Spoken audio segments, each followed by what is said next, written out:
Hey everybody, I'm Kai Ryssdal. Welcome back to Make Me Smart, where we make today make sense. It is February the 28th. Tomorrow is March, if you can believe that. Can you believe it? I'm Nova Safo in for Kimberly Adams today. Thanks everybody for joining us. This is Economics on Tap, and whether you're watching the YouTube live stream, we see you there, or listening to the podcast, we're glad you're with us. We are. We are glad you're with us. Yeah. So we will do our usual Friday thing. We'll do some news. We'll play a game.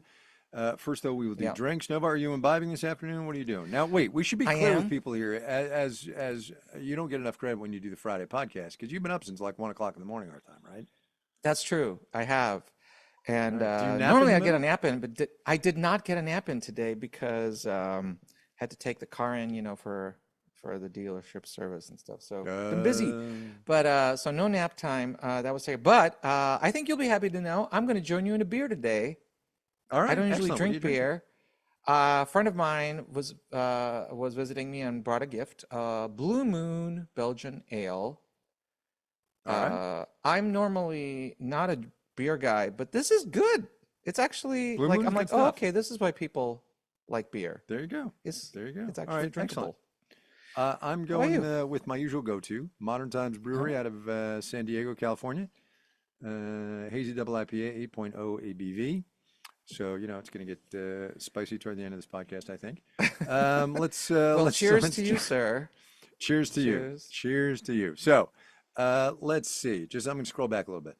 Let's see. Cygnus X having Woodinville Straight Bourbon Whiskey. Very nice. Yeah. StackTube 2010 says, oh my God, Nova and beer? Mike Marsh is drinking something with 11.5 ABV. What does that mean? Alcohol by volume, ABV. Oh, okay. Can we? So eight is no pretty complicated acronyms, people. Just kidding. I think Blue Moon is like 4, maybe 5. I don't know. Yeah, I don't think it's very. Lulu Flores is having where do you even see that? It's on the label. It'll say right there. Somewhere? It'll say, by law, in fact, in California, each individual bottle has to say on it what the ABV is. You're right, it does. It's 5.4. You were close. 5.4. All right, there you go. That's a respectable amount of alcohol. It is a respectable number. Kate Gilbert's having a 1977 Lamberti Bartolino. 1977? Oh, but it's corked. Well, because it's, only almost as old as I am. Redbreast 12-year for VAV 14. Almost as old Cranberry as I am, and too. Seltzer. There you go. Liquid Candy Tarantula Hill. Summit Pilsner. All right. There's a lot of good stuff in there. What's a Prospector's old-fashioned brown butter? Washed. That sounds complicated.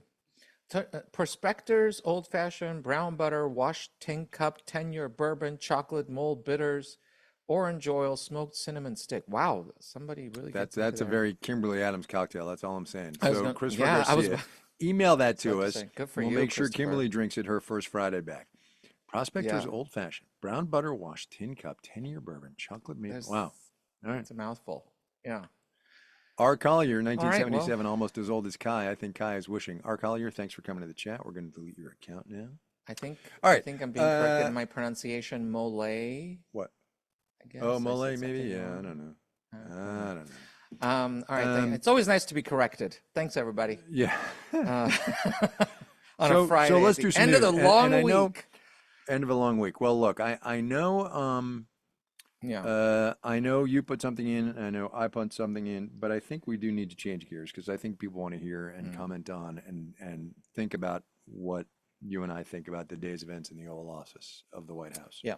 The executive residence as it is. I frankly think it's appalling. I think it's disgraceful. I think the American cause, that's capital T, capital A, capital C, has been set back a generation, if not longer. I think, as I asked Catherine Rampell on the program this afternoon, that this will do and has done grave damage to America's reputation abroad and thus this economy and the global economy. And I think it's damn near irrecoverable. Truly, it will take. So I'll tell you a very quick story. So we, the production staff of Marketplace, of my show specifically, not the whole unit, we were having a conversation about 3 weeks ago now, when all the Trump defenestration of the economy first started. Uh, and they're a young crew. I think the oldest of them is 30, and the youngest is 22-ish, maybe 23-ish. And I will not name names here because they're not here to talk about this. But they were saying, how long is it going to take before it can be undone, basically, because the American government is being disassembled violently. And I looked at the 30-year-old and I said, "You're going to be as old as I am, and let's just say I'm more than twice as old as she is. You're going to be as old as I am before this gets back to normal." And that's really sobering, but Yeah, I really believe it. I It's a agree with you. generational thing. It's a generational thing. If it gets back to normal. Hmm. Um, I think that's totally right. That's a really good point. Might not. Don't know. You know? an item that escaped a lot of attention this week was that Ursula von der Leyen, head of the Hmm. European Union, just immediately made a beeline state visit to India Oh, this did week. she? I missed that. Oh, that's Yeah. so interesting. And Yeah. they're talking about economic cooperation of all sorts, building ties, and she mentioned something to the effect of a reliable partner. Yeah. That's the thing. We're not Yeah. reliable anymore. We're not reliable anymore. And look, America, so I have a whole riff on this, which I'll spare this audience, but uh, uh, the American style of capitalism uh, has a lot of terrible things about it, right? And it has done great damage to a great many people worldwide. That said, the American style of capitalism is what gave America this economy. It is why this economy is the envy of the world. It's why people want to come here. It's why innovators and inventors here can realize their dreams. And it has been a competitive advantage for us globally for a century and a half, maybe two, right? Like since the report on manufacturers. And that's been undone in the last 5.5 weeks. I mean, I truly believe it has because nobody can trust us anymore. I agree with you. And I think today's Oval Office meeting with Zelensky in front of the cameras was very instructive for me. And I'm going to share what I took from it, Yeah, yeah. which is simply what I took from it. So A wait, few no, key can I things. sorry, wait, since we're doing Yeah. this, share your background, would you, if you're okay with that? Which part? Well, My immigrant, you, where I came yeah, from, etc. So I'm a right. Yeah. Born in Iraq, Armenian by ethnic and genetic background, came to this, raised in the Soviet system, Soviet Union, until I was 10 years old, and immigrated to this country with my family as refugees from that system. I still remember to this day that kid looking at the piece of paper saying we can come here Hmm. with Department Secretary of State Schultz Oh signature man. on it. And I remember thinking, wow, this guy really cares about us. Yeah, This very yeah, important yeah, yeah. man in the United States, high up in the government, has personally has signed Right. this and said we can, it means something to people, the United States of America, and the hope and the freedom and the opportunities it provides. Um, and I think it's important.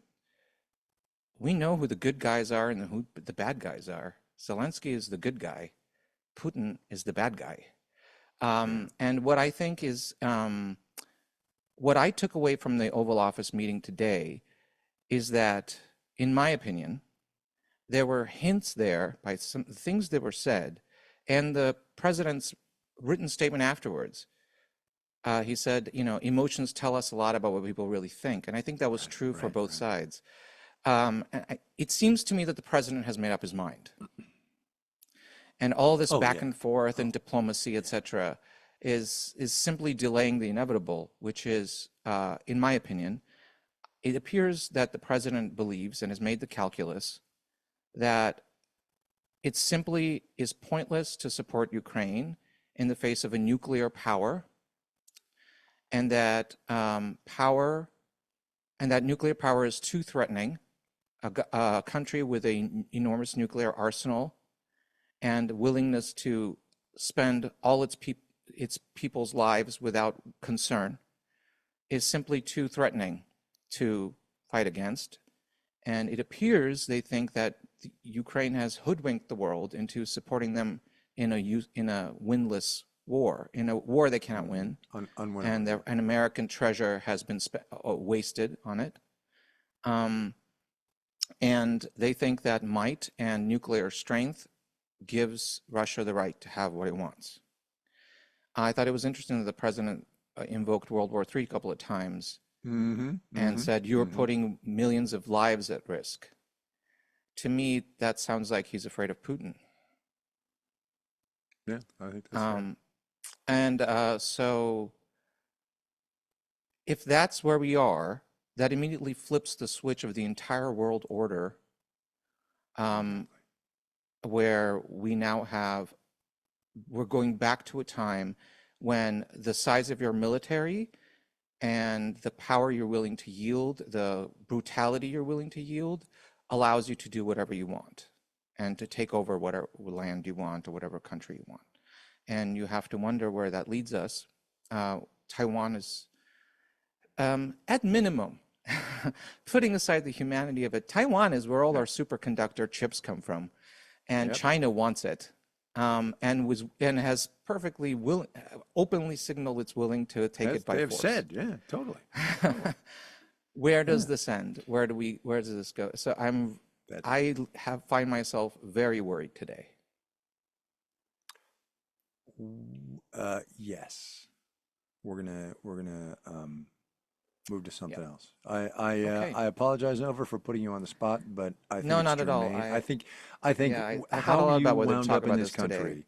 I Yeah. know, and I squeezed you, and people need to know that we It's didn't okay. I didn't coordinate that in advance, but you and I know each other, and I think Mhm. I think it's important for people to understand what it means for a guy with your background, right? Because Yeah, thank you. it's different. Anyway, we're gonna take a break, pay some bills, Yep. as we do. Half full, half empty. Coming up. Change the mood. Yep. Yeah, let's do it.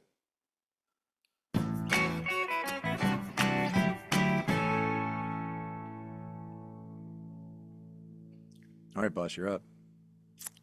Oh, is it me? Are you sure? It is you. See that Oh, little yeah, it is. NS right there in the script? Oh, That's, we skipped a Pe- bunch of stuff, and I people got think this is a very confused. You're carefully confusing crafted the podcast, elderly. You're but really, confusing we just got to make the it up. elderly. Confusing Okay, the elderly. it's Shut time for up. half full, half empty. We have Drew Jostad here to host that. Take it away, Drew. First up, Microsoft has announced they will be discontinuing Skype starting May 5th. Are you half full or half empty? Well, sorry, I had to close the door because my daughter's home and she's going to play catch with the dog in the backyard and it's going to get loud. Also, Skype was a thing still? Who knew? I know. I'm kind I of didn't know. nostalgic over. I'm feeling some pangs of nostalgia. I used to use Skype a lot. Yeah. And one of my favorite parts of it was the fact that you could have a phone number before everybody else gave you phone numbers. Yep. And you could, Yep. as a reporter, it was really useful to be able to call sources and route it through, or we'll get a little geeky, through our computer and be able to record the sound and Oh my all this God, stuff. right. Anyway, Yeah. but before anybody else could do those things. So Yeah, just I'm goes to half show you empty. being I first. didn't even know. Yeah, Being first, right? I guess I'm half empty because I wish Microsoft had put more effort into keeping Skype competitive. It feels like it got kind of lost in the shuffle in this giant corporation. It used to be a Yep. really cool tool. So half empty, but There only you go. because they didn't put the effort into it. Only because. Fair enough. Yeah. Next. Next up, with Amazon unveiling their quantum computing chip this week, are you half full or half empty on the future of quantum computing? I don't know enough about the future of quantum computing. I'm sure it's going to be amazing, but also like cryptography will be impossible because they're going to be able to, right? All that stuff. I mean, was it you who did a thing this morning on quantum No. computing on the show? It was not No? me. Oh. No. All I right. can barely think Yeah. about quantum computing. Yeah. Yeah. It's Yeah, zeros and it's ones fine. existing at the same time.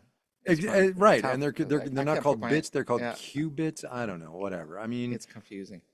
yay, but I don't know enough to Oh, have an opinion. How about that? How about that? I'm half full. I think it's really exciting because the potential to actually um, compute these extraordinarily complicated problems that we can't solve now. Right. I think it's actually personally, and I'm not a technologist, it seems to me like a much more kind of exciting field than even I think in artificial intelligence. I think Oh quantum yeah. computing is the real game changer Yep. that it doesn't get talked about as much because it's not as kind of immediately shiny, and it's kind of hard to understand. But when we crack that code, boy, I think it's going to be a real game changer. So half full for sure. Totally agree. Yeah, I'm fine with quantum computing. Let's go. Better than AI. Half Let's do it. half full or half empty on book blurbs? Oh, Huh? so this is an interview I did this week about Simon and Schuster Huh? not making authors go out and get blurbs for their books. Those little, 3 sentence paragraphs on the back of books that say, this was amazing, changed my life. Why Host, not? host a marketplace. Hmm. Yeah, the catch is, it doesn't make anybody buy a book or not buy a book. It's just apparently authors have to go out and get those themselves. And in fact, as a guy who has Yeah, yeah. blurbed 2 books, it's the authors who come to you and say, "Can you please blah blah blah?" And I'm like, "Yeah, sure, whatever." And then you flip through it and you write a blurb and you're like, "Okay, great, whatever." Anyway, I am half empty on book blurbs because they're just silly. Is why. I That's where I am. have picked a book before. I've paid attention Have to the you based on blurbs. the Yeah, blurbs? I've paid attention to the blurbs. Huh? Yes, Wait, all right, I wait, love the hold on. blurbs. Do you pay attention to what the blurbs say or who did the blurbing? Both. Oh, very I interesting. think it's important. Huh. No, hello, marketing. Yes. Why in the world would you get rid of blurbs? Half empty. Keep the Oh blurbs. my goodness. Anything to help get a book into people's hands, please. In this Well, world I'm we with you live there. in, I'm with you there. oy, All right. keep the blurbs. All right. Half empty. A very quick note Get it together, from Simon the and Schuster. comments. Fair Uh, enough. Colin Stevens, quote, first time joining the live stream, I usually listen to podcast at 1.5 times speed, and the music sounds strange at regular speed. There you go. Whatever, as long as you're listening. Drew, next. Half full or half empty on ice cream roulette shops? Okay, Oh, I have no man. idea what is This this. was an amazeballs story by the one, the only, the amazing Stacey Vanek Smith about the bond She market, is amazing. the allegory being an ice cream shop that doesn't tell you what ice cream you're going to get until it comes out. And I'm not doing it justice. See also 8.5% ABV. So go back and listen to it. Look, Stacey is a supremely talented reporter. It was amazing. Go back and listen to it. However, and she won't listen to this because I don't think she listens to this. The whole ice cream shops that just give you a flavor without you knowing what the flavor is based on what they decide, which is kind of how the bond market works, I'm opposed. That's all I'm saying. It goes to my theory that the flavor doesn't matter that much. Oh, Jesus. Oh, my goodness, Nova. I mean, For reals? I mean, if you want ice cream, you want ice cream. It kind of is You know, like this is so funny. it's the So, all right, cold, wait. it's So, the milk oh in my it, it's God. like it's So, sugar, so the last flavor. line in Stacey's piece was, even mediocre ice cream is better than no ice cream. This is when it aired Right. yesterday, maybe Wednesday afternoon. And I came out of it, as I rarely do with pieces, and I said, love Stacey though I do, mediocre ice cream is not worth it. And she texted me yesterday afternoon and said, mediocre ice cream is better than no ice cream. And I Thank completely you. disagree. No, I completely disagree. I You eat completely less of disagree. it, but it still kind of like does I don't its eat a lot of job. ice cream, but no, if I'm having ice cream, it's got to be good ice cream. And if it's bad ice cream, I'm not having it. Oh, Absolutely not. wow. You're an ice Absolutely cream not. absolutist. Yes. I, Yes. on the other hand, do not discriminate. Although in the chat, okay, yeah, the beer's working on me too. There you In go. the chat, someone said pickle Nova, pickle, and like, okay, You pickle when I ice said cream? what What I the hell is said, that? Apparently that's it. So here's the thing. When I said what I said, I meant like normal, non-ridiculous flavors. I mean, if you're talking ridiculous flavors, yes, those don't really count. But like whether it's chocolate or vanilla or strawberry or, Rocky Road or Yeah, but stracciatella, I mean, it doesn't really matter. Stracciatella, yeah. Anyway, all right, let's Although go, Drew. stracciatella Where is are really we? Let's good. go to the poll. Let's go Oh, to the we're poll. already Oh there? my goodness. Well, that was fast. Oh my goodness. I'm We're not already there. ready. It happens I'm not fast. ready. Look, I'm ready. look, you I'm got not to ready keep for up this on to this end. podcast, Nova. Jesus, where you been, pal? How many times you done this? All right, let's go, Drew. What? Are you half full or half empty on today's 24-hour so-called economic blackout? Oh, very interesting. Oh, yes. Very interesting. Mitchell All right, Hartman had a wait, piece so, on this sorry. morning. I was going The to say, great I was Mitchell going to ask you if Hartman. it was you, but clearly not. It No, it was was Mitchell. Mitchell. All right. Well, look, I don't in do my much. defense, it was 3:50 in the morning when I listened to it Yeah, this morning. we all sound the so, same at that whatever. hour. Kind of, yeah. I mean, Yeah. love you guys, but yeah. So You know. so you want to tell them what this was about? No, you go. You go. I've group. talked enough. Yeah, well, you really have. You really, really have. I, Oh my everyone's God. saying it.